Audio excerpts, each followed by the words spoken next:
Ba-na-na, ba-na-na. Football. That's right. This is NFL Straya. I am your co-host, Jaymz Clements. I'm a guy here in the Larry Armour studios hanging out. And on the other side of this here screen, it is a bloke, I don't know, whose team is clearly the best in the NFL, never going to lose again, clearly going back-to-back. That's what they're going to do. Fly, Eagles, fly. Sometimes they're going to band called the Ramshackle Army. I saw a photo of them from their US tour the other day, from when they all slept in my apartment in New York, and I was stunned. That was 10 years ago, apparently. Anyway, he's my mate, he's your mate. It's Gaz. Jim, if I remember correctly, I'm pretty sure your fancy apartment on just down the road from Central Park smelt quite interesting after we'd spent a fucking week in that thing. No, but I've changed states, Jim. Last time I think I was in Brisbane when I did the show, and now I'm in Sydney. It looks, if I open that thing, it's bright and fucking George Street's out there. But yeah, this week's been, apparently we're boring, Jim. Just the narrative from fans out there is the Eagles are boring, they win boring, they can't throw pass yards, they just tush push, and we should just kick them out of the league. All he do is not pass and tush push and be Gaz. And win. That's all he do. Anyway, that's right. This is NFL Straya's Week 2 wrap, Week 3 preview show with some other, our usual weekly awards and everything in there. We'll do some yeah-nahs, which will be some more overreactions. I love a good Week 2 overreaction. It's not as quite as, vociferous as your Week 1 overreactions, but there are good stats by the time you get to Week 2. It's not quite as random, right? So anyway, and that's kind of it. We're going to punch through it. Really fun week. Let's dig into it. It's, episode 128 of NFL Straya. Let's go! I've been broken.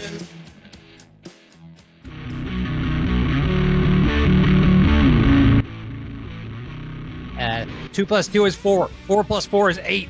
8 plus 8 is 16. I'm never going to go for it on fourth down. I'm afraid. Hi, I'm Mike McDorkules, and you're listening and watching NFL Straya.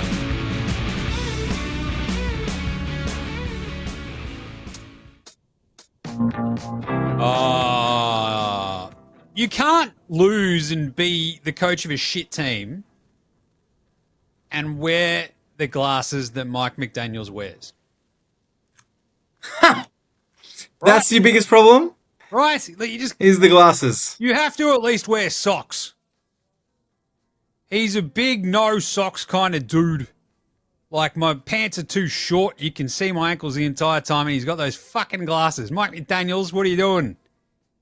There is a man who was about to get fired, Garrington. He doesn't seem to have a bunch of people who want to play for him at the moment, Jim. Just gonna say, no one's rushing to turn up to practice. Is the vibe that I'm getting. Tyreek Hill's like running out of the stadium like he's Forrest Gump. It's great. Anyway, this was a fun week too, a really fun week too, and look, Miami New England was a bit of a chaotic game. It was I don't know, it just got sideways on me. I'm just laying there. I don't know what your setup is early in the morning, but it's 3 a.m. iPad. Just trying my hardest not to wake up old mate, and 100% of the time she just hates me anyway. Like, what is it going to change, Gary? It's nothing to do with football, though, Jim. Nothing to do with that. But also, I don't really want to, just lay on top of this fucking just shitstorm over here. So instead, I'm like losing it as the fucking Pats try their absolute hardest to blow that fucking game. After I'm like, we're cruising, first 2 touchdowns. Anyway, and I've got a mate of mine who is in Detroit for the Lions-Bears game. He's a Dolphins fan, and he's shit-talking me all of a sudden out of fucking nowhere. I'm like, this Monday morning fucking sucks already, and it's like 4:30. What the fuck? Anyway, but then it was fine. It was all okay in the end. That was a fun week.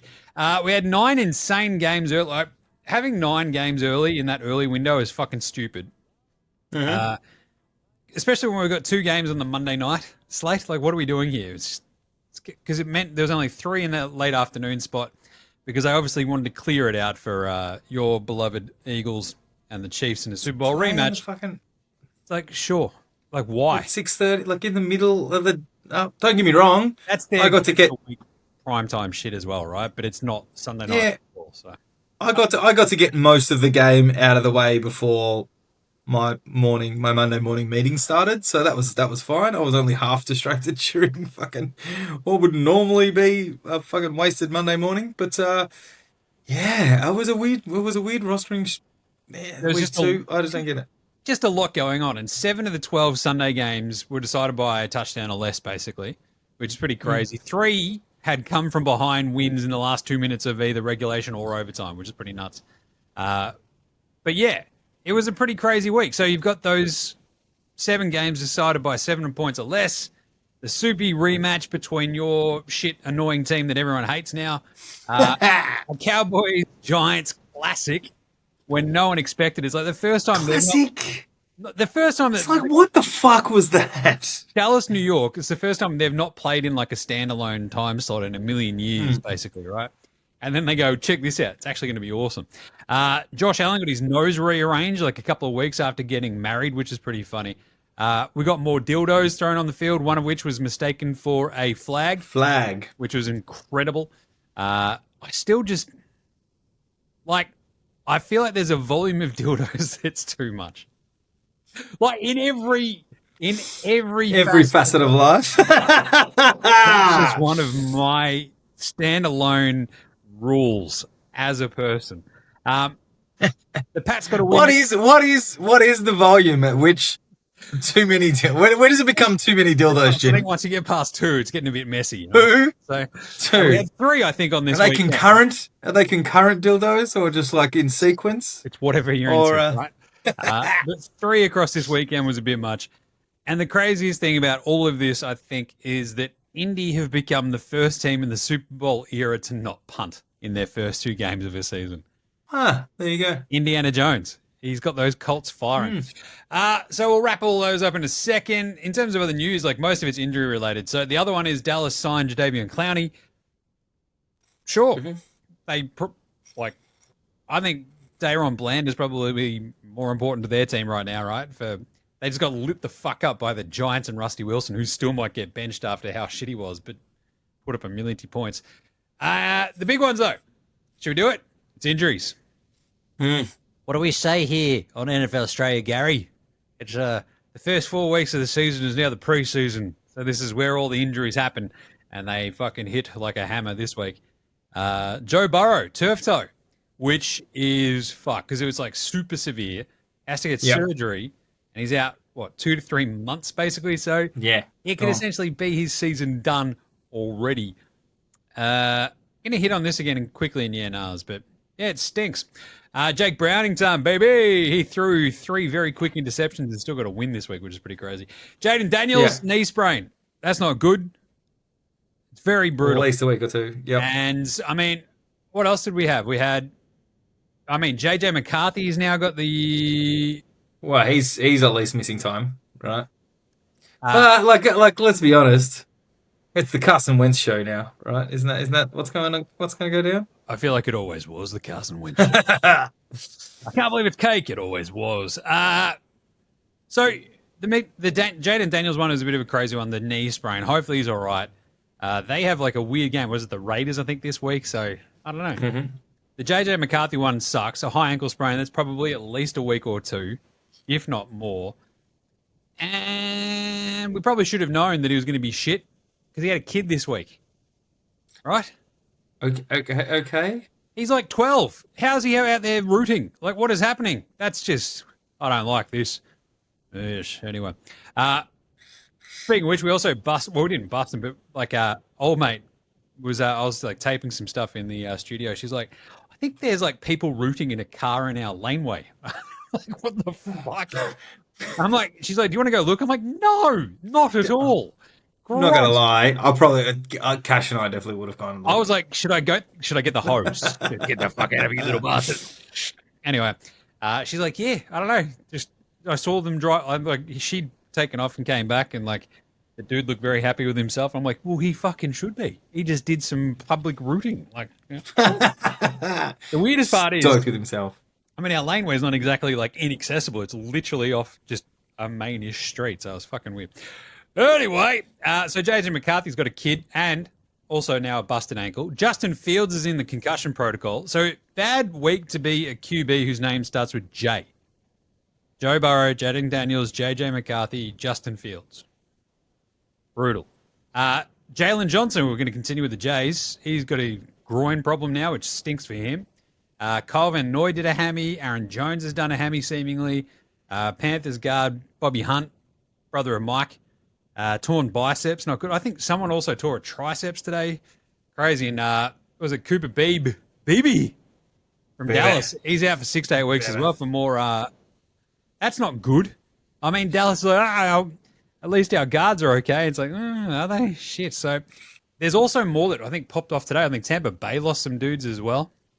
So it's all getting a bit sideways with the injuries. It always happens. Cansey and Gadecki for the Bucks went out with injury. And obviously Khalil Mack later today as well for the Chargers. Did his look like a shoulder or something or an elbow? I think it was an elbow. There you go.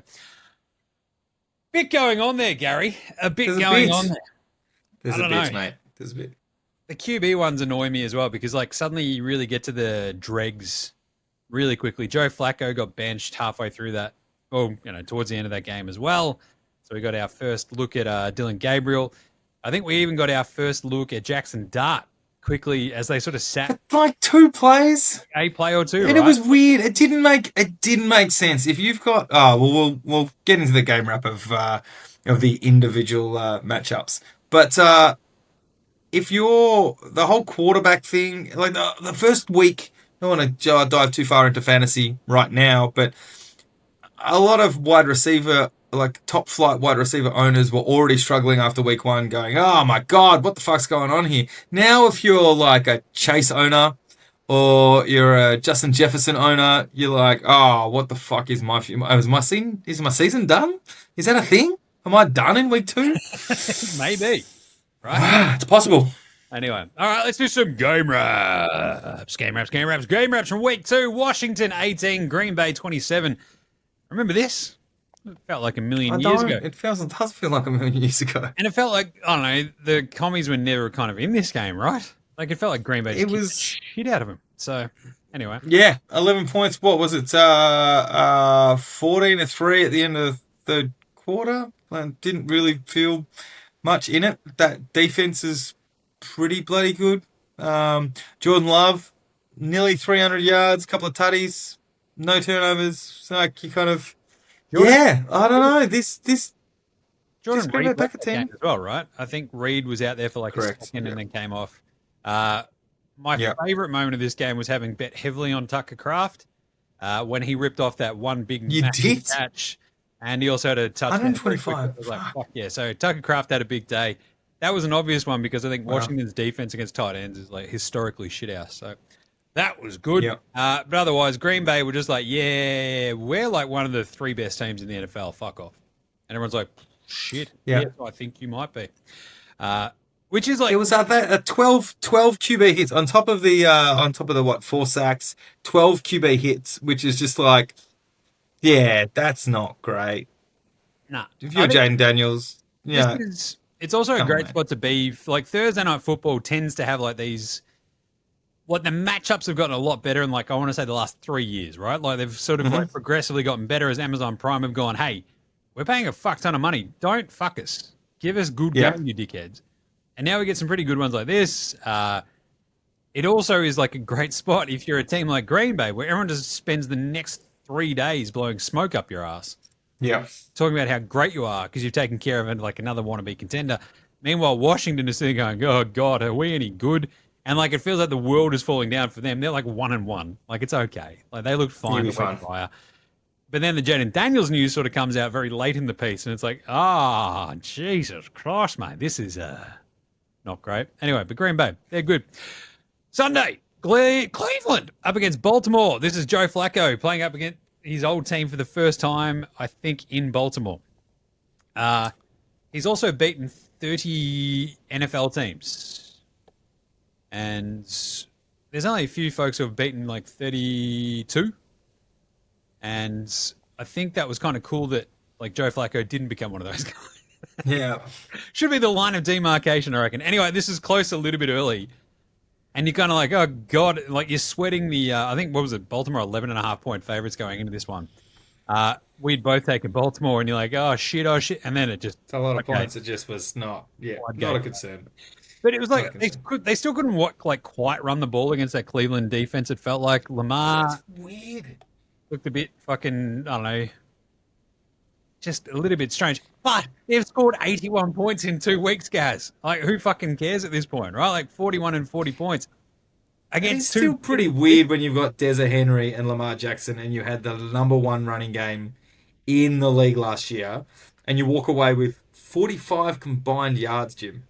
Yeah, it's pretty weird. 45. But, I mean, if I hadn't been watching these last 2 games as closely as I did because, I don't know, feels like I just want to keep watching these Baltimore games. I've also probably bet on them quite heavily. But last year would have gone, Tractor Cedo's just in the shed. We're just like resting it. No, they were fucking trying and they were just not getting anything against that Browns D. Just one to keep in the back of the old bonds. Rams, 33, Tennessee, 19. This was close early as well. Poor Cam Ward, though. He kept getting sacked. We talked about this last year with like Caleb Williams, didn't we? Challenging the David Derek Carr record for rookie sacks taken. I think he had 15 taken in the first 2 games, did Carr, and ends up with like 76 for the season or whatever it was. I think Cam Ward's already up to 11, which is a lot. That is quite a lot. Built like a brick shithouse, though, so I don't know. But it looked like they might upset them a little bit. At home in Nashville, Cam Ward was doing cool shit every so often. He had a fumble late, which really sort of killed any momentum they might have had. But he did have, I don't know if you saw this one, the one where he threw across his body across the field, like the double whammy of shit that coaches will fucking kill you for. The thing you're told exactly what not to do. Yeah, I did see that one. Yeah. Never do it. And he's like, fuck you, I'm Cam Ward. This is awesome. And he nailed it, which is a problem because he might just keep doing it now. Devontae Adams is good, though. They were trying to force it to him like heaps and heaps and heaps early, even at the goal line, and nothing was going. But so it's like one of those things like the Titans' defense is a little bit better than we maybe think, but I feel like their offense is just shit house. Nothing going there. But also the Rams' defense is still pretty fucking solid. So I don't know. They'll be in these games early, I think, a lot of the time, and then it all might just sort of fall apart, which is what happened in this game. I don't know I don't think we can take much from this game, right? I think the early season struggles is exactly what we kind of expected from Tennessee. Called it. We're not like geniuses for calling it, but also the Rams as a playoff team last year, they're pretty fucking solid. They got a decent offense. Devontae Adams is fucking doing his thing. At times though, like sorry, Stafford looks so sketchy at times though. There's just moments where it's like, oh god, but they're just sort of like professional enough. It sometimes doesn't matter. I don't know. Yeah, I'm interested to see what happens this week, Jim. Yep, it's a great one. Playing the Eagles this week. Anyway. Chicago raising the hopes of their fans and then dashing them quite expertly. It's a tradition like no other in Chicago. What is it? The rumors, the Lions. What are the Lions saying this week? The rumors of my demise are premature. The rumors of my demise were greatly exaggerated. That's it. Greatly exaggerated. I think they'll be fine without Ben Johnson, mate. I think there was a bit of a shaky start in week 1, but there's still a lot of talent on this fucking Lions team. Let's be honest. 52 points to 21. Yeah, that's a shit kicking, Jim. That's an absolute shit pumping, I would argue. The biggest thing I think, I mean, this is a killer. Like Amon-Ra was just running rampant. The defense for Chicago, it's one of those things you look at the roster and you're like, geez, like, this should be a bit better. All the top picks that they've had over the last few years, some of them just are not doing shit. Caleb he loves nothing more. Well, here we go. All Caleb do is paint nails and miss receivers. Like, that's all he does, right? I'm just going to keep leaning into this meme. But that's what he does. Paint nails, miss receivers. Like, dude, just stop sailing it over a motherfucker's head. Like, Rome Odunze is awesome. And he's like, he keeps finding him. That's great. But it's mostly because Roma Dunze is doing his fucking work and catching these stupid balls. And everything else is just a bit shit. DeAndre Swift was okay. But yeah, Detroit rocked. That was awesome. My mate this game went forever. It was weird. But my mate was there, said that Ford Field is like off fucking chops. They were super stoked and super fucking like angry at Ben Johnson and just like full blown having a crack. So I think this one meant a bit to Detroit Gaz. Hot take. Jameson Williams is just lazy as fuck. I like that. Just going to go out on the field like, you know what? Just give me 4 targets, 2 catches. I'll put up my 108 yards and peace out, bitches.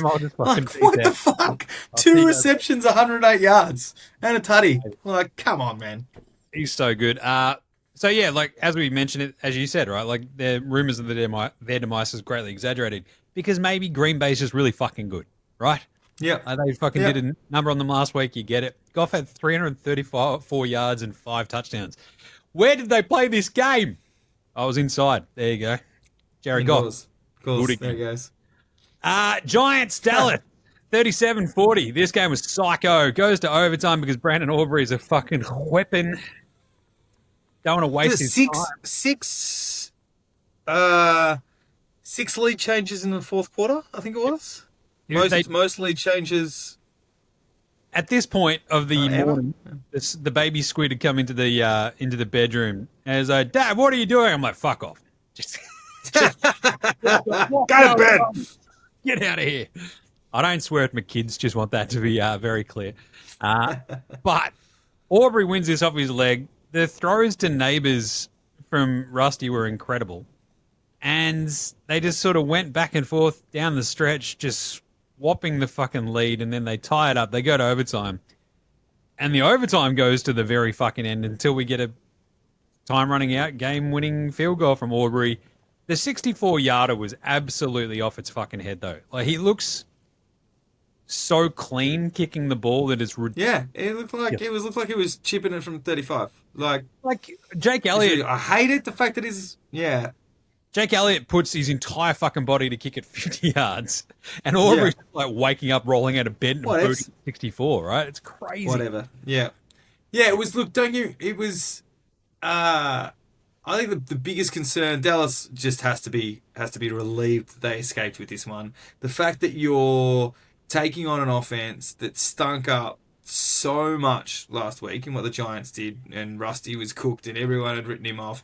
And realistically, it was the Rusty Wilson sky ball that he's built his career on and just put it up so the receiver could go up and get it. And he misjudged. He had a defender in his face in that last one, which caused the interception that led to the game winner. But Dallas could have very easily have lost that. You would not shun Aubrey for missing a 64-yarder, right? Of course not. But he took you through. He survived it. They were all happy. I wouldn't be fucking happy out of that. Like, you were a playoff team and the Giants are rebuilding. Everyone's talking about Rusty being gone by midway through the season. They even stepped in Dart a couple of plays, which made no sense, Jim. Like, if you've got Rusty doing what he's doing, having a career day, like, and stepping him and taking away a little bit of momentum, like, it was like, is there an injury coming? Oh, no, Rusty's back in. One play, that's all it was. Like, what the fuck was that? And I think at least one of them was a handoff of those 2 plays. And you're like, I don't really get it. But anyway, it is what it is. I think the Cowboys need to feel fucking lucky to get away with that one. It was so scrappy, and I'm like, I had to do the double take every so often because obviously Jets, Buffalo's happening at the same time. And I'm like, wait, this is in fucking Dallas. Like, I can't, like, my brain just wasn't registering. It wasn't Dallas just being on the road in like New York or something. I'm like, no, this is at home. And then they cut to Jerry later on. He's like, gee, I'm Jerry Jones. I nearly had a goddamn heart attack. Like, just losing his fucking mind. And they get the win. But it was just so shit for the vast majority of like this game. They get the one touchdown in the first half. And then they just sort of like managed to control the back half of the game until it just turned into this fucking shootout.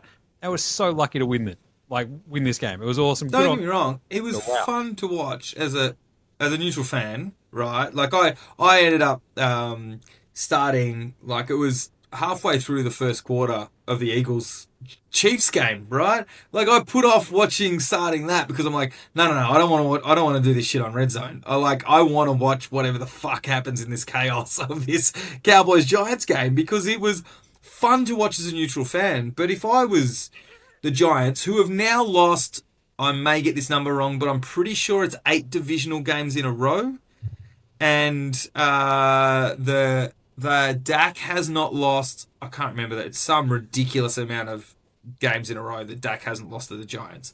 So they were going, oh, we've lost 7 in a row. Surely we've got to win eventually. Surely there's something to come up. And they came so fucking close, Jim.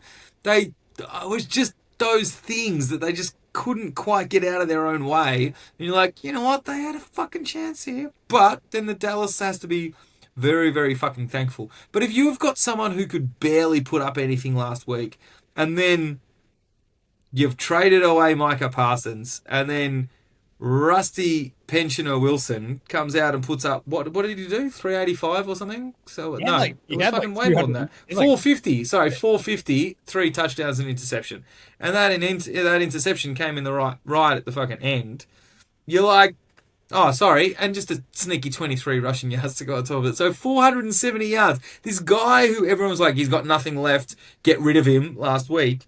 And he has a career day against your defense that traded away their best player 2 weeks ago. Like, what the fuck? The math ain't mathin', I think, in that point. Yeah. It's anyway, Shoddy got his first win. Congratulations, Shoddy. Scatterbo, and it's not like they're running all everywhere either. Like Scatterbo was fine. Does some good flexing to Scatterbo. But it was all like Neighbors was absolutely fucking massive. Like he was so good in this game. Just as you said, those moon balls from Rusty, and he's like bringing him down. It's like this is pretty radical. 167 yards. Like Wandale Robinson had 142 as well. Just crushed it. But Dallas, what are you doing? Buffalo 30, Jets 10. Oh no. Josh Allen got his nose rearranged. That looked like it hurt. Otherwise, they just ran right over the fucking top of this Jets defense where you're like, oh, they can like protect the run. They're not going to run too much. Oh, Jesus. James Cook just went fucking nuts. My favorite thing, though, from this game was my beloved Juzzy Fields. 27 total yards. What did he end up throwing? 3 of 11. Fuck. I can't believe I didn't see that coming. I cannot believe I did not see that coming. Had that one primed and ready to go, baby. He threw 311, a very rare NFL Straya 311. It happens all the time on NBA Straya, well, all the time, a few times a week. To the point where the band 311 have come on NBA Straya, and it's been fucking awesome and fun. And incredible moment where you're just like, Juzzy, you can throw the ball to your receivers, mate. He's like, nah, I'm going to run again. Check this out. Bang, gets knocked out. It sucks. Check this out. Because there was like moments where it's just like he missed Garrett Wilson really early and just it all went shit from there. Whereas like Baltimore just like ran over the top of them and kicked their ass and just looked really good. So shortish week after that, Baltimore, and you felt like there might be a bit of a chance for a bit of a letdown. And I think so. I did our Friday video for the picks for week 2.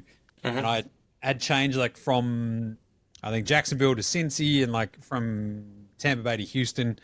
And I came really close to going, the Jets plus 6.5 or whatever it was. I don't mind. No, and I stuck with Buffalo, and thank fuck I did because the Jets looked absolutely horrible. We can just move on from that, I think. They're fine. Hey, Niners 26, New Orleans 21. Mac Jones time. Finally, the Mac attack. Kyle Shanahan has got to feel so fucking vindicated, doesn't he? I feel like an idiot for taking and sticking with New Orleans, even though they did come very fucking close to covering in the end. Shanahan wanted Mac Jones ahead of Trey Lance, right? In that draft, got over fucking voted, whatever. And now he's just in fuck you mode. So watch out for the Niners. Because you got to remember, just McCaffrey's still good. He goes all right. Pass that Mac Jones had over the top to him was just fucking kissing fingers emoji. The Saints were horrible. Turnovers killed him. Rattlers a bit. But they were still there at the end. But they're also not very good. So, no. Thanks, Saints. Anything else there, Gaz? No, nothing for this game. I mean, Spencer Rattler, they're just going to that kind of spray and pray mentality. Just have him chuck the ball a million times a game. I'm sure he'll hit Well, someone at some point. he gave it to Kamara like a million times as well, and it Yeah, just wasn't doing shit against the yeah, Niners D, and they just kept trying it, and it yeah, just wasn't very good. Uh, yeah. so, Kamara touched the ball 27 times. Jesus, just a lot, isn't it? Yeah, Anyway, decent. Patriots 33, Dolphins 27. This game was good, then it was shit, then it was fucking great. Because first two, I think, drives, touchdowns for the Pats, feeling great. Drake May looked unreal. Two are not very much. So I think Tyreek Hill at least had his first catch like over fucking 20 yards or whatever over the last 12 months or whatever. Mhm. But this all came down to, I don't know, there was a couple of moments where Drake May showed his poise. They were backed all the way up. Oh, The place, yeah. place was absolutely fucking jumping as well, because I think it was when Miami got in the lead. Because on Andy Borregales, our kicker, missed two field goals or PAT, missed two PATs as well. And it was just like, fucking hell, how are we down? This sucks. Miami is shit. They're going to beat the Pats. That's what they always do. Pats hadn't beaten them since 2019 down there in Miami. And like, I think they've only beaten them, I want to say twice since like 2008 in Miami. Like, this is all the way through the Brady years and shit like that. It's fucking crazy. Yeah, right. Anyway, and then just a bit of nice Drake May action where it's like, oh, we're backed all the way up on our own 12. Just a couple of little chunk plays, just the poise. It was very nice. I was like kind of shitting it up until that point. And then the magic happens. We give up a fucking punt return touchdown. And you're like, Jesus, are you fucking serious?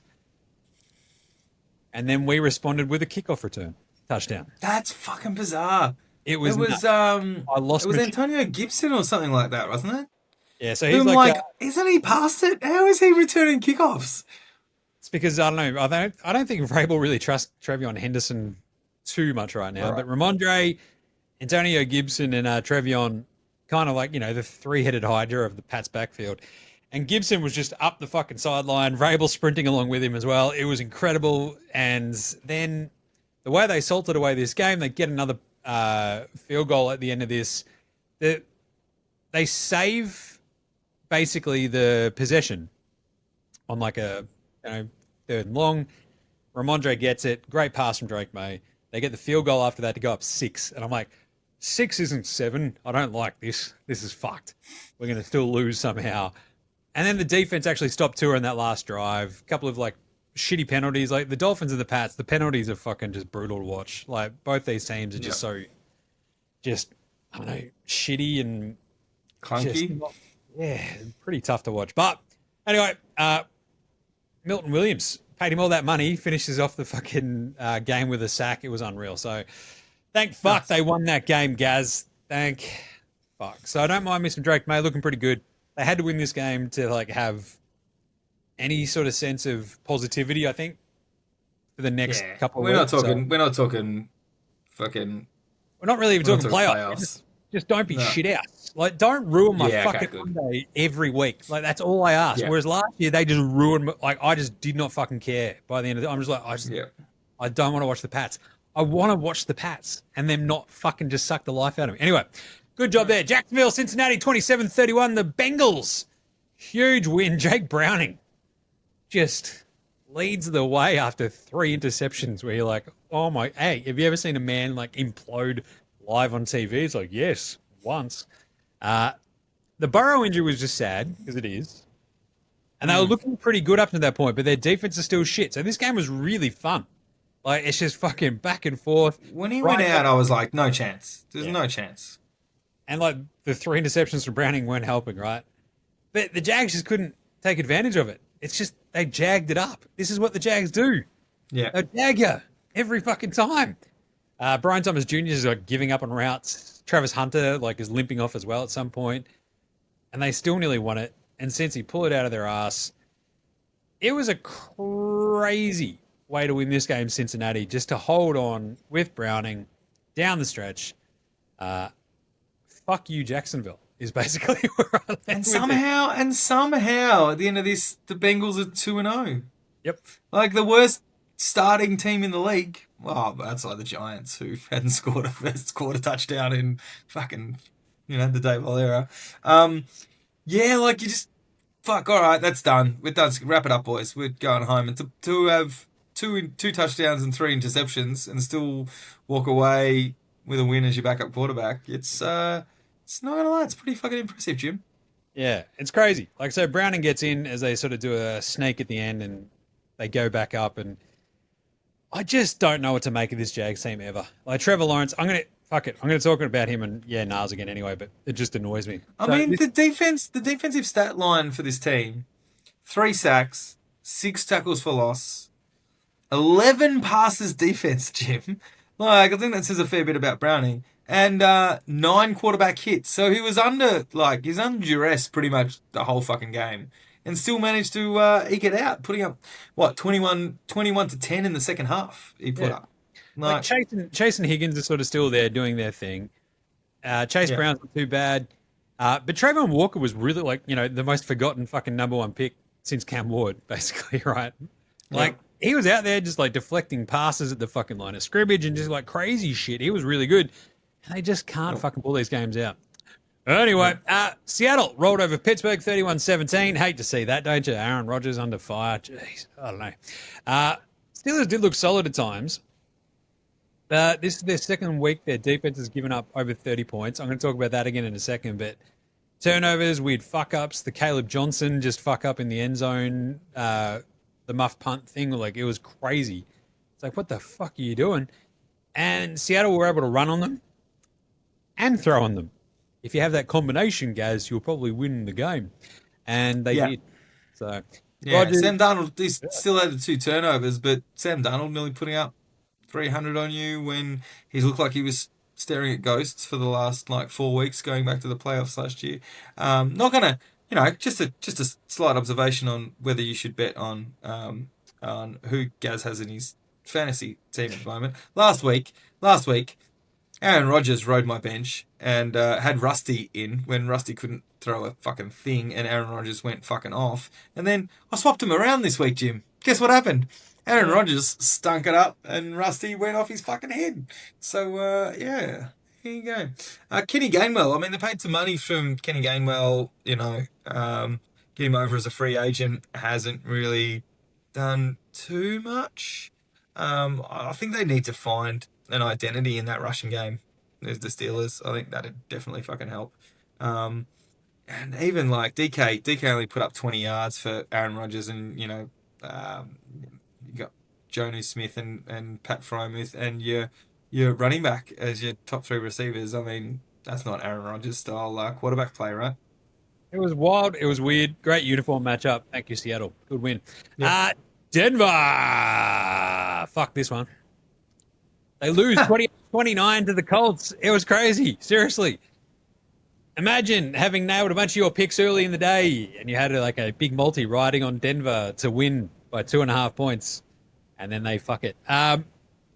Shitty turnovers, just shittiness kind of up and down the board, it felt like.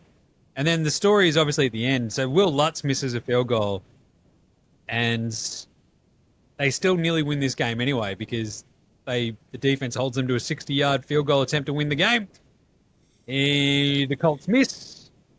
Which works when you're not playing against Cowboys. And then, of course, the Broncos got called for a penalty. So Dondra Tillman was flagged for leverage, which is always good. We'd say leverage, but leverage in the States. Basically using his teammate to sort of jump up a little bit. It's like, it's 60 yards. You probably don't need to try to block the kick. What are you fucking doing, you idiots? Anyway, I still would have lost my bet, but still. Biggest thing for this, Knicks had some really good moments. I thought much better than last week. But the Colts are just, Jonathan Taylor was really fucking good. Danny Dimes was pretty fucking good. Pittman and the receivers didn't do a giant amount against the Broncos, it felt like. But every time they sort of needed something big, the passes were there from Danny Dimes. He ends up with 316 yards against this Broncos defense. It was pretty fucking crazy. And you have Tyler Warren. Every time something pops up, he has 79 yards. You get Alec Pierce, you have Josh Downs, Pittman. They're all going over 40 yards. It's great. And Jonathan Taylor as well. That's just super fucking solid offense. Like, it's crazy. So, Indiana. hot take. Don't need to win the division. Don't need to do a deep run. But based on preseason picks, Shane Steichen takes the Colts to the playoffs with Danny Dimes, Coach of the Year. That is a great call. It's a very good call. Come on, mate. Considering Brian Daboll, Coach of the Year a few years ago, quarterback whisperer with Josh Allen, does fuck all, and then all of a sudden Shane Steichen can take Danny Dimes to the playoffs? Fuck, that's got to be a big day for Troy Franklin. But yeah, look, Denver, that's the most disappointing loss of the weekend for me. Carolina, 22, Arizona, 27. This was a small loss. The little small fellas. The little boys. He's just a boy. Like, I screaming this at the fucking iPad the entire time. Don't tackle him. He's just a boy. You're a grown man. It's like, no, they're just tiny. Like Kyler Murray. Every time he goes through a scramble, nothing makes me laugh harder. It's like a toddler that's stolen a loaf of bread. It is just absolutely incredible. It's like the baby squid. He's just turned 3. And when he fucking tears off away from you because he's got in your wallet or something, that's what Kyler Murray looks like. It's incredible. Anyway, Cards had this. They're up 27-3, right? Carolina all over the shop. It's fucked. There's been turnovers. Arizona doing whatever they want. And then they nearly fucked it because they're the Cardinals. And that's why I did not bet this game. I think I did on our dabble, but it was just still like, Jesus Christ. I'm taking Arizona holding my nose. But that's because we put all of our picks into the dabble. But I don't know. Kyler had a 30-yard scramble and threw an interception.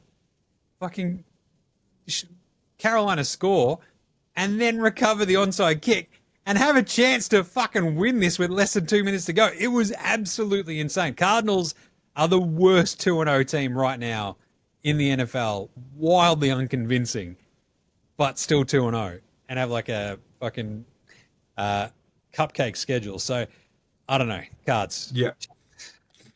I'm not trying. I've called the Cards. I'm not trusting the Cards. But even the way this game started, like I was floating around. I'm like, I'll just see exactly because Jim talked about the Cards at the beginning. So maybe I'll spend a bit more time watching the Panthers than I did last week. A minute and a half into the game, fumble returned from the touch for a touchdown. It was nuts. Very next drive, interception. I don't want to watch this at all. This is fucking gross. So I watched literally anything that wasn't this game. Like, Red Zone was really funny at the start because you had that happening in that game, and there was like another game, I think, around this time because like everything else was sort of finishing up, right? And you got all the overtime and shit. And this one's just like off its head by itself. Yeah. Just like straight away. So the Eagles game was starting. Yeah. Yeah, the Eagles game was starting, but nothing had really happened yet because it was a defensive slog in the first quarter anyway. But instantly, it's just like, as soon as Giants fucking Cowboys finish, it's like, and we've got a fumble for a touchdown, and we've got an interception, and chaos in Arizona. All right. Yeah. Speaking of which, Philly 20, Kansas City 17. This was it was a tough game, Jim. It was a slog. It was a defensive, just absolute slogfest. It was fucking great. It was like, sometimes you watch those defensive games and you're like, oh, this is boring as fuck. And this just didn't seem to be that way because even with Mahomes without his 2 speedsters, he's still Patrick Mahomes. And in the first half, it was more with his legs than anything else. And we're like, how do we contain him? Kelsey, like really, he kind of bailed him out a few times, but there was no turnovers. It was just no offensive yards, like for that whole first half. And they went into the half 10-all, was we got a field goal at the end, and it was in that last in that second half that there was the one turnover, which was off Kelsey's hands, straight into Makuba, the rookie's hands, the safety in the end zone, and took it back halfway through down the field, and that was the difference, honestly. That was it. We were up by 10 at one stage, and then there was sort of a desperation pass down deep to Thornton that got him back within 3 points. But yeah, I mean, 7 tush pushes in this game, Jim. 7. and it was just kind of daring them to challenge it. But the interesting thing about this game is Spags and Vic Fangio both had different approaches to what they'd done in the Super Bowl. So Fangio did not rush any more than 4 in the entire Super Bowl, and then he was just like, fuck it, I'm blitzing. And there was times in this game where Spags bought basically everyone on a blitz and just kept them one-on-one on the outside. So it was actually really interesting to watch 2 fucking seasoned veteran defensive coaches at the top of their game. Like, it was fun. It was good. Yeah, I wouldn't describe this game as fun. The fun thing was people yelling afterwards. I hate George Bush. You got Dean Blandino on the broadcast going, I want them to ban this shit. This fucking sucks. It's so hard to officiate. And everyone's like, to be honest, this might have actually just swayed the court of public opinion pretty fucking quickly. Dude, to be honest, no, look, there's a couple of things in this. One is I'm very much concerned about, like, in the first game, it was like, you know what, it's the Cowboys defense. They dropped 7 at all times, playing the zone, allowed us to run. We took advantage of it. So be it. But this game, obviously, second game with a new coordinator. After we lost someone to go and take a job as head coach as the Saints. Jesus Christ. No, but it's the play calling hasn't been amazing. The run calling out everything out of the pistol is not fucking great. But apart from that, there was definitely a few of those tush pushes where there was false starts and the ball moved and all that sort of stuff. So I think they'll get penalised next game and they'll tighten that up. Yep. Which is what happened in previous years, right? So Kelsey, got called for a couple of things or players jumped early and then it got tightened up. But fuck, you let people get away with it, it's going to happen. I love 2 things about like NFL discourse. One is when like you have people screenshotting like fuck ups and like adding stuff. Yeah, of course. I love that sort of stuff where it's like we're like basically because there's no frames before or after that, exactly. Jim. There was none. Right. Home refs are awesome. So number 1 is like home doctors. It was like, that's definitely an Achilles. Yeah, I've seen it before. That's an Achilles. It's cancer. It's definitely cancer. Put it down, fucking I don't know, ZocDoc. Then you've got the fucking home refs, which is just incredible. Where it's like this screenshot of like where Philly and Kansas City are both lining up for a tush push, and it's like they're line up in the neutral zone. It's like and so are Kansas City. Yeah. At some point, this is on the refs as well. We can't see the ball. Well, it's nothing to do with the angle, mate. It's nothing to do with you've got no idea where during the play this is. But sure, no worries. All right, last 3 games. Atlanta 22, Minnesota 6. This game sucked. They did a number on JJ McCarthy. And they were sort of doing, like Minnesota's defense, we sort of knew they were going to be tough enough. And this was just like a fucking, the only touchdown of this game was the first and last touchdown, right? Like that's all it was. McCarthy was just getting fucking killed. 2 interceptions, 6 sacks, fucked foot, had a kid this week. Felt like there was a lot of smoke blowing up his ass for the back half of last week's game. It felt pretty unwarranted, and which is why I felt very confident in Atlanta. Atlanta did not make me feel very confident for a big chunk of this game. They did a great job of bottling up Bijan Robinson and fucking, especially like in the pass defense and shit. Penix didn't really hurt them too much. It just talked about like defensive slogs. This just felt like it was fucking 3 and out, sack, 3 and out, and just like Jesus. Drake London ends up with like top receivers 49 yards, right? Like it was just a bit of a rough one, and it was all Bijan for how they're moving the ball. And at some point, it had to kind of break, and it did. And Tyler Algier got his 1 touchdown. That was kind of the game. They sat Younghoe Koo. He won the kicking battle that week, and then. Parker Romo is out there. I think he missed 1 that got called back and then he kicked it, which is pretty good. It's like one of those, oh God, he's okay. But yeah, this is a bit. Did you see the video of him meeting his teammates after he got interviewed after the game, and because he'd only been on the team a couple of days, he was actually meeting people during the interview. But I think the interesting one of my favourite memes about JJ is obviously in 2 games he won a game because he had a pretty special quarter. So he's 1 quarter back.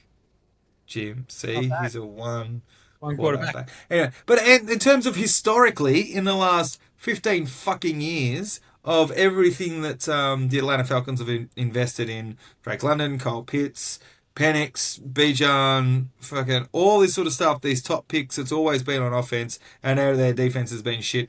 The Atlanta Falcons are like top 4 in every major defensive category at the moment. Sacks, defensive scoring, fucking the whole box and dice. And that's weird to see. Even Drew Taylor, like my best Falcons mate, is fucking not really sure what to make of this team. Going, no, this is when's this all going to fall apart? Yeah, they should be 2-0. Like the Tampa, but like Young Wei Koo misses the kick last week and it fucks them. Like they win, they should be up 2-0 anyway. Yeah, but how's this stats line from the defense? So 6 sacks, 5 tackles for loss, 4 passes defense, and 11 QB hits. Not bad. So from fucking what's that? 22 plays they were in the backfield. Jesus. Like, yeah. That'll do. Tampa Bay 20, Houston 19. Wow. Great start. Then this game went to shit. It was like 14-10. I'm like, this is electric. Woo! And then it just fucking ground to a halt. Yeah. Baker saved this one. This win belongs. He looked pretty happy with himself at the press conference, not going to lie. Like, hey, I'm 2-0. How you doing? It was great. He was absolutely. They could be very easily 0-2, but they're 2-0. Yeah. And it was like, what, a minute 24 left. He scrambles 15 yards on a 4th and 10. That saves them the game. And then they take it. White takes it in for the touchdown. Boom, they're up and they win the game. Like, it was crazy. The Texans just, I don't know. Like, this is. I changed my pick to go with you with Houston. And now thanks for that. I feel like that means you only beat me by 1. And so it was just so dumb because I'm like, I believe in Tampa Bay. They're actual. I believe. And I just believe a little bit more in the bounce back of Houston after losing to LA the week before, which I fucked up in our power rankings. I think I said they beat LA or they looked okay or some shit. Anyway, Houston, it's breaking my heart. That was horrible. Nico Collins, it felt like every ball was like at his fingertips or just like a meter above his head.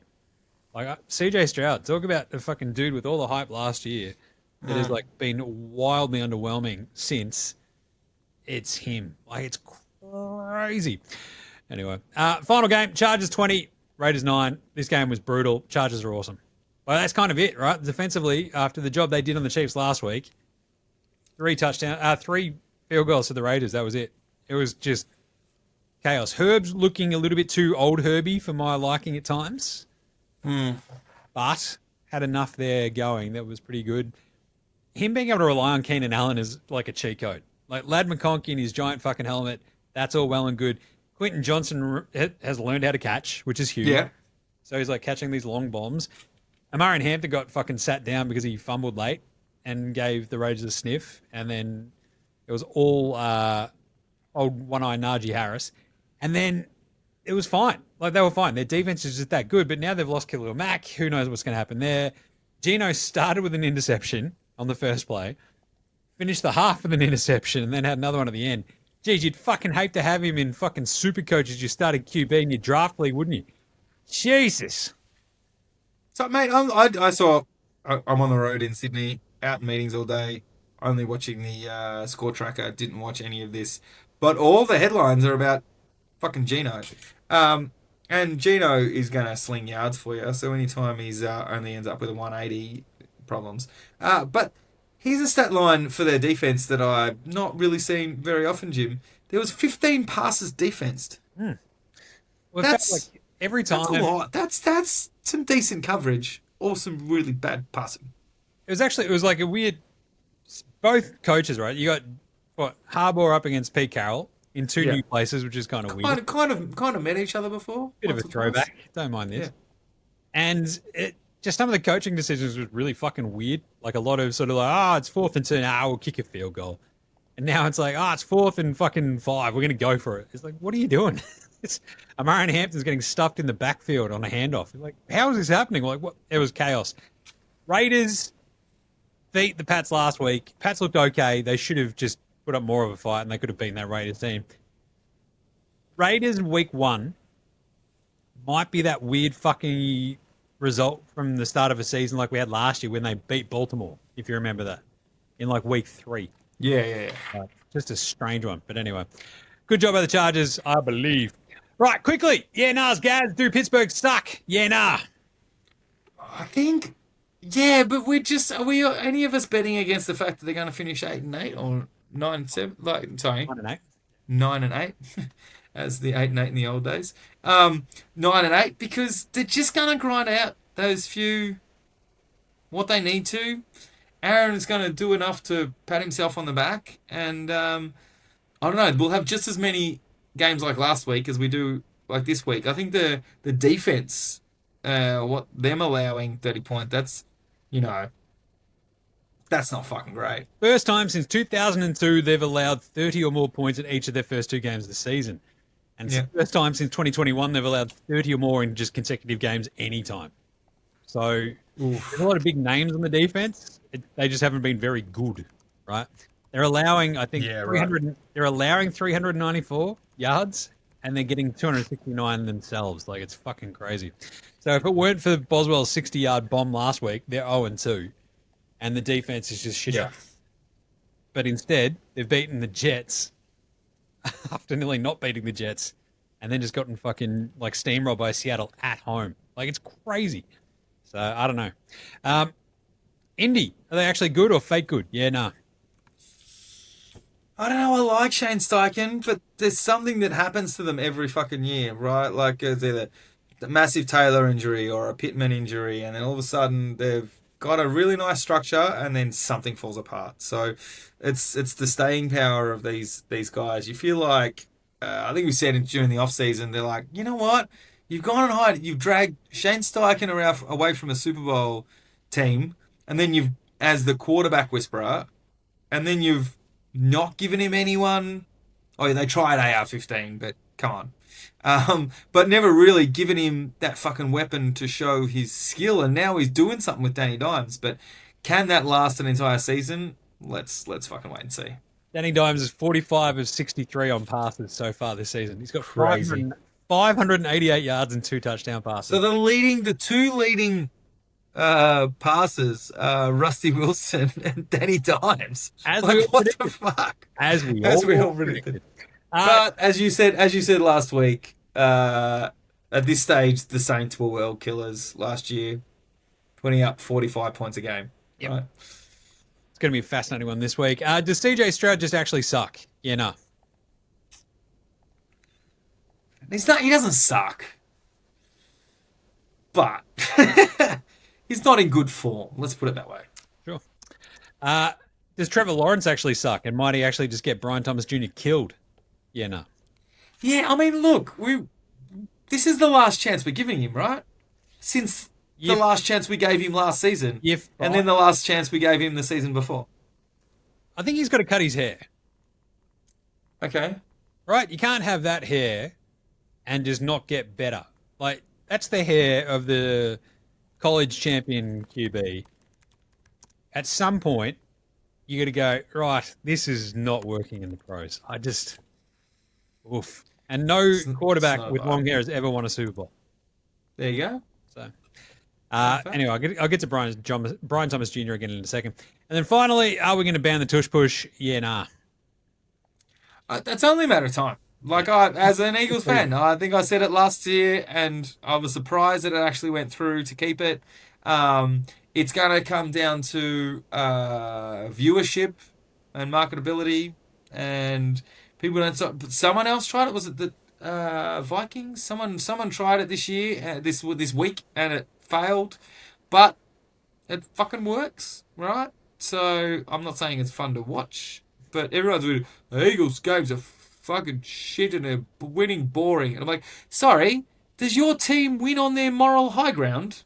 Yes. And they're like, you know what, we could win this game, but we choose not to because it's not quite as fun to watch. Yeah, the Patriots have definitely never ever had anyone on their roster win Super Bowls with them that have been bad dudes. So yeah, 100%. Oh yeah, that's true. Good bloke of the week. Who are we buying a beer this week? Obviously, Brandon Aubrey. That 64-yarder was so sweet. He deserved everyone in Dallas because he's been more behind Dallas wins this year than fucking Jerry Jones has. So, like, fucking, let's go. Yeah, they're going to ride him to a soupy. Jesus. Dan Campbell. I Yep. love how much he was into this game and how much of an absolute fuck you this win was for him, I think, right? That dude. Oh, 100%. Because everyone's like blowing smoke up Yeah. their ass last year. Oh, Ben Johnson's the reason why they're amazing. Ben Johnson. Dan Campbell's like, fuck you, dickheads. Ben Johnson's gone now. Check this out. Then kicks the ever-living fuck out of Ben Johnson and the Chicago Bears. Yep. That was awesome. So I'll pay that. Amon Ra, the 3 touchdowns. That's not fucking around. That was huge. Yep. It was awesome. So beers for days there. And Russell Wilson kind of gets a beer this week, right?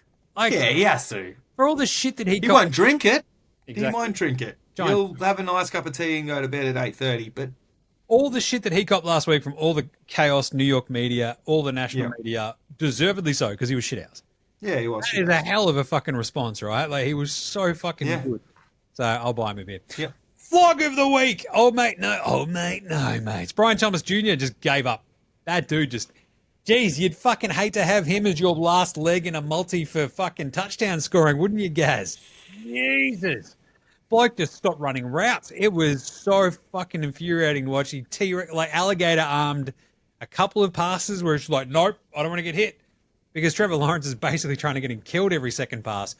But by the same token, you know what Trevor Lawrence is going to do if you stop like reaching out for balls and shit? He's not going to throw you the ball. Just saying. It was crazy. Yep. So yeah, that's definitely an old mate, no mates vibe there. It feels like they all fucking hate each other. Caleb Johnson. I can't imagine Mike Tomlin was stoked with what Caleb Johnson, the Pittsburgh rookie, did on that muff punt. No, kickoff. Punt, punt. I can't remember. Basically, lets it bounce, fucks up, freaks out, it touches him, and then he just walks away. And the Seahawks go, that's a live ball. It's in the end zone. Touchdown. Like, it was wild. It was happening. The commentators like losing their shit. And yeah, Mike Tomlin's probably like killed like a drifter after the game just to get rid of the frustration so he can kill Caleb Johnson. Like, that's where we're at. That's pretty bad. The other one for me is Will Lutz. That's a tough one. Because obviously you've got, Dondre Tillman on the Broncos for getting the penalty. Why are you trying to block a 60-yard field goal attempt? Like, just settle the fuck down, mate. And then, but they wouldn't have lost that game if Lutz had just kicked the 45-yarder that they had like a minute and a half prior. And he sends it off the right upright and fucks them. And they would have been up 6 at that point. And then they would have had to obviously score a touchdown to fucking do anything instead. So, sorry. Again, also probably because it cost me a big chunk of coin. But anyway, you got one there as well, Gaz. For me, Jaymz Hudson, the left tackle for the New York Giants, the first player ever, Jim, to have 4 penalties on him in 4 consecutive plays. I don't know if you saw this, but the first one was a personal foul, and it was pretty impressive as a fucking personal foul, I'm not gonna lie. The defensive lineman tries to get past him, he just lets him pass, and then just backhands him, forehands, open hand across the back of the head. That was a personal foul. I didn't realize it was as part of like a sequence. That's amazing. Dude, the very next play was a false start. Then there was a personal foul after that, and then a consecutive false start. So I think it was, on that drive, I could be incorrect here and I haven't been proven wrong, but I think on that drive there was 6 separate penalties, but 4 of them in consecutive plays on the one guy. Oh my god! So that's pretty impressive. 55. I didn't realize, because I'm obviously like watching this as it's all happening. Yeah, and yeah, they kept sort of cutting to him, and he's like looking all sheepish. I didn't realize they'd all happened on the same fucking drive. 4 consecutive plays. What a legend! Yeah. Amazing. All right, Takehouse. It is Tuesday now back. You know what that means? Oh, yeah. Found a wombat in the backyard last week. That's now wombat hungy. It's been in the ground for a couple of days. Bloody delicious. And it's only at Outback. And today's Flame Grill Take is Kansas City. I'm not only not making the Super Bowl, they are not making the playoffs. Only at Outback. Only 12% of teams that start 0-2, Gaz. Where do they make it? The playoffs. Yep. Pretty tough. That's 35 out of 288 teams since 1990 have made the playoffs, starting 0-2. 4 teams ever who have started 0-2 have made a soupy. It's pretty rough. Pretty rough. They just don't Look, we talked about how strong this division is pre-beginning of the season. So you feel like, I don't know, if they were in the South, you go, all right, you know what, you can run this table. Yep. But they're already behind in one division game. Don't get me wrong, like, you know, the Broncos and Raiders have already shown that they can be hot and cold. They've got some weak spots. But obviously, Rice coming back in the second half, Worthy coming back is going to be huge because there was just no deep threats for Mahomes, right? And there's no space for Pacheco. But you feel if they could get all that right, their defense is fucking still strong. Yeah. Right? So if they can get some offense going, then sure, they could potentially run the table. But fucking hell, it's a long climb. It is. It really is. It's bizarre. All right, the Aussie battlers of the week. Jordan Mailata, Daniel Fa'alele. Good to see them out there. There's some good little clips now of Jordan Mailata as well, if you're like watching on through Game Pass, through DAZN. ESPN have like little shorts as well and some of these little bits and bobs during the broadcast. So it's kind of nice just to have that little Aussie flavor, which is fun. But the big one this week was the Cam Johnson. Like after we taped last week's show, like a day or two later, he got signed by Buffalo, which is kind of neat. So yeah. I think I made I did the video. They've actually got 2 Bill Burrs now in Buffalo. They're like Pokemon up there. Got to catch them all, right? So you got Sean McDermott that looks like an older Bill Burr. You got Cam Johnson looks like a younger Bill Burr. Bill Burr's just got to be a Bills fan at this point. His name is Bill, 100%. And it's cold up there. So Bill Burr, what are we doing? Yeah. I think they were that good though against the Jets that he bet was. I think he had like three punts all game, so not too bad. Otherwise, a bit of captain fantasy. I think you got a win this week with the team that I drafted for you, Gaz. I don't know fucking how, Jim. I don't know how. Hey, right? Considering that Purdy went down last week, so it was started Stroud.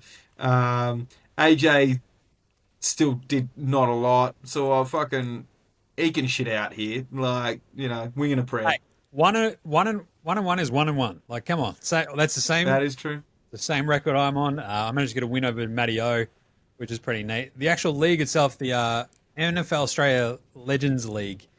I think the table, there are literally only 2 2-0 teams so far this season. So this is all tight as a Dutch proverbial, because that obviously means there are then 8 people 1-1 because there's only 2 0-2 teams. So, Supercoach, Jim does Supercoach. We did our week 1 wrap. We'll be doing the week 2 wrap up, week 3 preview as well. This is where the rubber hits the road for Supercoach. This is where price changes start happening. So you start using your trades and shit like that. So make sure you subscribe to that as well. It'll pop up on the NFL Straya YouTube as well. So if you subscribe there, you're laughing. But I got fucking obliterated in Supercoach draft this week because the Denver defense didn't score a fucking point, which killed me. Tight ends are a bit rough. Genty didn't do shit. Just a bit of a pain in the ass. But I think I did pretty well in Classic. So I'm now ranked 1,000 out of 31,000 teams. So that's top 3%, which is pretty good. Don't mind that. So I'm okay in Classic. Draft, I'm getting smashed. So anyway, the big performers that we'll go each week on Jim Does Supercoach, we go through all the top performers at all the positions and shit. Talk about the best trades, all that sort of shit. So make sure you subscribe to its own little podcast feed, and all the videos will be in YouTube. So outside of that, let's get into the week 3 preview. That's right, week 3. This is the fun times. I think the most fun times between week 3 and 8, Gaz, where it's all sort of being formulated. It's still early enough that we're getting excited. Our picks are, of course, as always, brought to you by Dabble. Sign up using the link in our show description. Bang in the code NFL Straya. You can actually follow every single one of our picks each week. They're on there. I think they're mine because I'm the one inputting them, so sucked in, Gaz. But I want to say I went 10 of 16 this week against the spread, which I'm no math magician, but that's pretty fucking good. So that's pretty good. Hey, just saying. And I did beat you by 1. So go check it all out at Dabble. Use the code NFL Straya. You can follow all the stuff that we do. You can also just search for us, NFL Straya, and follow along. Check it out. Help support the show. Week 3 starts off with Miami in Buffalo. 12.5 point favorites. This could be Mike McDaniel's final game coaching the Miami Dolphins if they get absolutely shit pumped. It's a bit tough, though. It's on the road. It's like one of those ones pre-season where you're like, it's going to be rough anyway. But we've both gone Buffalo. Gaz feels fair because, wow, do Miami not look very good. Yeah, 100%. I don't know what to say about Miami. They So much were talent. overrated at the beginning of the year, and it hasn't gone any higher. Watching Tua, you can sort of see those flashes, but wow, the shit in between is so frustrating. It feels like Buffalo should probably kill him. Raiders Washington for your Sunday morning. -3.5 point favorites are the Commanders. We've both gone Washington. It feels like this is a bit of a Jayden Daniels reliant kind of game. They reckon he's probably fine to go this week. So that's why I've gone Washington initially. And -3.5 feels okay as well, I think, because I think you can run on that Raiders team. I'm not sure if you can run on that Raiders team. I think you can throw on them. And Jayden Daniels, I think this might be the week where we sort of see a little bit more. They've got a lot more rest under their belt as well. So let's go the commies. What do you reckon, Gaz? Yeah, as you said, it all comes down to this, to whether he's playing or not. But realistically, if we assume that he is, I think Geno showed some weak spots. GT's showed some flashes, but not quite there. So, I think the smart money would be on Washington. Yep. Atlanta, Carolina. We're both going Atlanta because Carolina have looked horrible. Even though this is an NFC South division battle, I don't think that really matters when Carolina have been this fucking shit. I feel like it. I don't know whether everyone's downplaying Atlanta, but I almost feel like it should be more. +4.5 was pretty crazy, I thought too. Yeah. We're both Atlanta. Green Bay, Cleveland. Now, this one also it feels like it should have been more, especially because we don't know, we assume Flacco's probably still starting for Cleveland. The defense has been annoying enough, but when you saw Baltimore just kick the shit out of Cleveland down the stretch there anyway, I'm not entirely convinced that Green Bay aren't going to do exactly the same. Yeah, mentally it tells me that this Browns defense should be able to keep it tight, but as you said, I don't know whether it was just because it was a division and they know each other so well, but we already know that Cleveland don't really have an offense, but you would have thought they would have been able to squeak it closer, but nah, they got shit kicked out of them. So gonna go with Green Bay to cover that one. Yep. New England host Pittsburgh. They are 1.5 point underdogs at home. You've gone Pittsburgh Steelers, Gaz, because you're a hater. That's fine. I do not like this game at all. I will happily take the 1.5 points, though, for the Pats. I think at home, if that defense can sort of start getting, building on what they had in last week in Miami, you're at home for the second time this year. Hopefully this sort of sticks and just they keep improving. Whereas the Steelers, look, they just keep giving up 1 million points. So I'll take the Pats +1.5. You win. Yep. They could either win or lose this by 1. I'm feeling fine. Let's go Pats. Okay. Yeah, I don't know what to make of this Pittsburgh team. On paper, I feel like Pittsburgh should have it, but then they've been fucking wildly inconsistent. I don't know. But Tomlin, Rodgers, that hater. Defense, That's I just like to think, but that once again, they've just put up. I'm just a hater. Yep.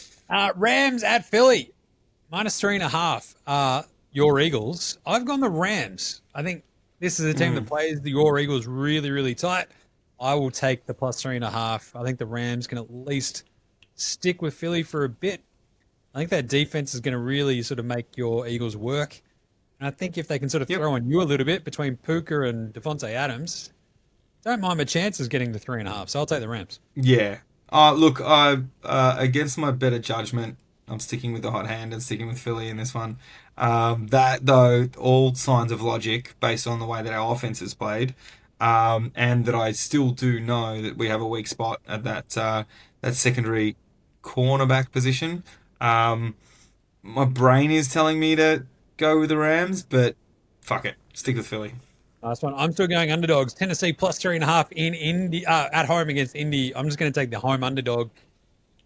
I feel like this is an Indy game that they just out of their ass again. Tennessee were kind of solid. They're at home again. I'll take the 3.5. This might be one I change by the time we do the Friday video, though, Gaz. Yeah. Yeah, no, I agree. Yeah, I'm going with Indy. Colts I think this logic dictates the way that they're playing. Danny Dimes, ride the hot hand, brother. Indiana Jones. Cincy at Minnesota. 2 backup QBs. Carson Wentz, your I old fucking mate. hated picking this one. Jake Browning. I'm going to take Jake Browning plus 2.5. I think he's got, I don't know, better weapons, might be on board with him. But at the same time, wouldn't surprise me if the Minnesota defense is that good, despite sort of not having, the starting little fella QB in JJ McCarthy, that they sort of actually rally up and don't mind getting behind Carson Wentz. But Jake Browning sort of shown us that he's able to do this for like stretches. So Yeah. my first blush pick was Cincy getting the 2.5, so I'll stick with that for the minute. Yeah, there's just there's so much to dislike about both these team situations at the moment. Really, when I'm trying to coin flip on who to and not to pick, I just couldn't bring myself to pick Wentz starting. I just couldn't do it, Jim. So maybe don't use that as a logical reason to or not to spend money. Nice. What's that? Houston at Jacksonville. There we go. I've gone back to the Houston well.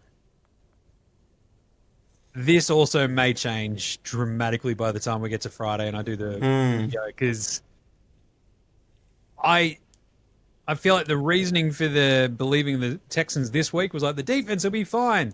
They eventually held Tampa Bay to like the 20 points or whatever it was. It was just the offense looked so shit. Like no run game at all. CJ just fucking, that offensive line is horrible. So yeah, I feel like I might even change that now to Jacksonville because I've just talked myself out of it. Jesus. There you go. Gross. You've just dictated all the reasons why I would go Jacksonville, and which is I have. So Jets, Tampa Bay. Tampa Bay 6.5-point favorites. We've both gone Tampa Bay. The Jets look horrible, and they might have Tyrod Taylor as their QB this week. I can't believe it's only 6.5. Crazy. Yeah, weirdly though, like just Tampa Bay just seem to be that scrappy team. Everything just seems to be played close. So 6.5 points. Yeah, they just make hard sledding of everything. So look, this could be 3, and they still win it, and you almost feel like it's comfortable, but it never is. But I mean, yeah, I'm sticking with Tampa Bay. So this one's fascinating. Saints, Seattle. The Seahawks are 7.5-point favorites. That sort of half-point hook over the 7 is a really frustrating one. I'd have to dig into this a little bit more because I've picked the Saints just because I feel like they could just sort of do what they did this week and cover against the Cardinals. But I wouldn't mind just sort of checking on the defensive numbers for both the Seahawks and the Saints and sort of see how I feel about this. So this one might change for me from the Saints, but I'll take the plus 7.5 for the moment. And I do not like it because I think the Seahawks could like put an almighty beatdown on the Saints. But Seattle are also the same team. So every so often we're like, what the fuck are they doing? Oh my God, sort of vibe. Yeah. Right? So I don't know. Yeah, and we've had one half good game out of Darnold. Like, let's not anoint him yet. But look, once again, the Seattle I think will win, but 7.5 seems like a lot of points. I know I've said I can't pick New Orleans in any fucking game this year, but the margins are starting to creep up there, right? Which makes it harder and harder to pick against. But I'm still going to stick with Seattle for this one. Then we've got an awesome AFC West battle. Denver Chargers. We've got a lot of late afternoon games this week, which is kind of cool. Well, it's 4. That feels like a lot, but it's still good. Better balanced. Anyway, Chargers, 2.5-point favorites at home against the Broncos. I'm going to take the Broncos in LA with the 2.5 again, because I think we could sort of get a game like we saw from both these teams this week, right? Where it's just really scrappy and shit. And sort of, I'll take the Broncos just because if I'm going to get the points, fuck it. I reckon there'll be a lot of Broncos fans there in LA for this one. Bo Nix gives me a little bit of something. Chargers got to change their defense around if Mac's no good. I'm going to go Denver. Yeah, I don't know. I still like where the Chargers are at the moment. That defense, and Denver are a bit wonky this week, and they're going to be away, traveling across the country. Yeah, I'm going to stick with the Chargers. It does feel like Denver could be the weird one, like back-to-back road games. that sort of shit. So how are they 1-2 to start the season? It's like, yeah, it's not a giant surprise.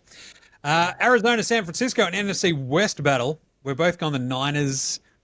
I did go back and forth on this. I'm like, I can't trust Arizona after what I saw this week. And the Niners, as I laid out earlier, like Kyle Shanahan just fucking loves Mac Jones. He's his little binky. I love that. How about Dallas, Chicago? Oh shit! There's more games that I haven't picked. Jim. I've gone Dallas. The Bears are 1.5 point favorites at home.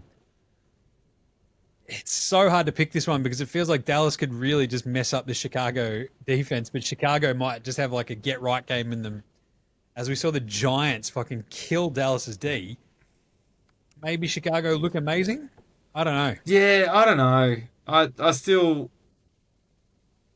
don't know what to think of this Dallas team. I want to think that I want to think that they're fucking terrible. But they still were able to put up 30-something points on that Giants defense. That defensive line is pretty strong, but once again, as we said, once you can neutralize them, their secondary is questionable. Chicago, I just haven't seen any consistency from, so I don't actually know who to pick in this one, but I'm gonna ride Dallas because I think Chicago, I don't know, they just haven't shown me enough.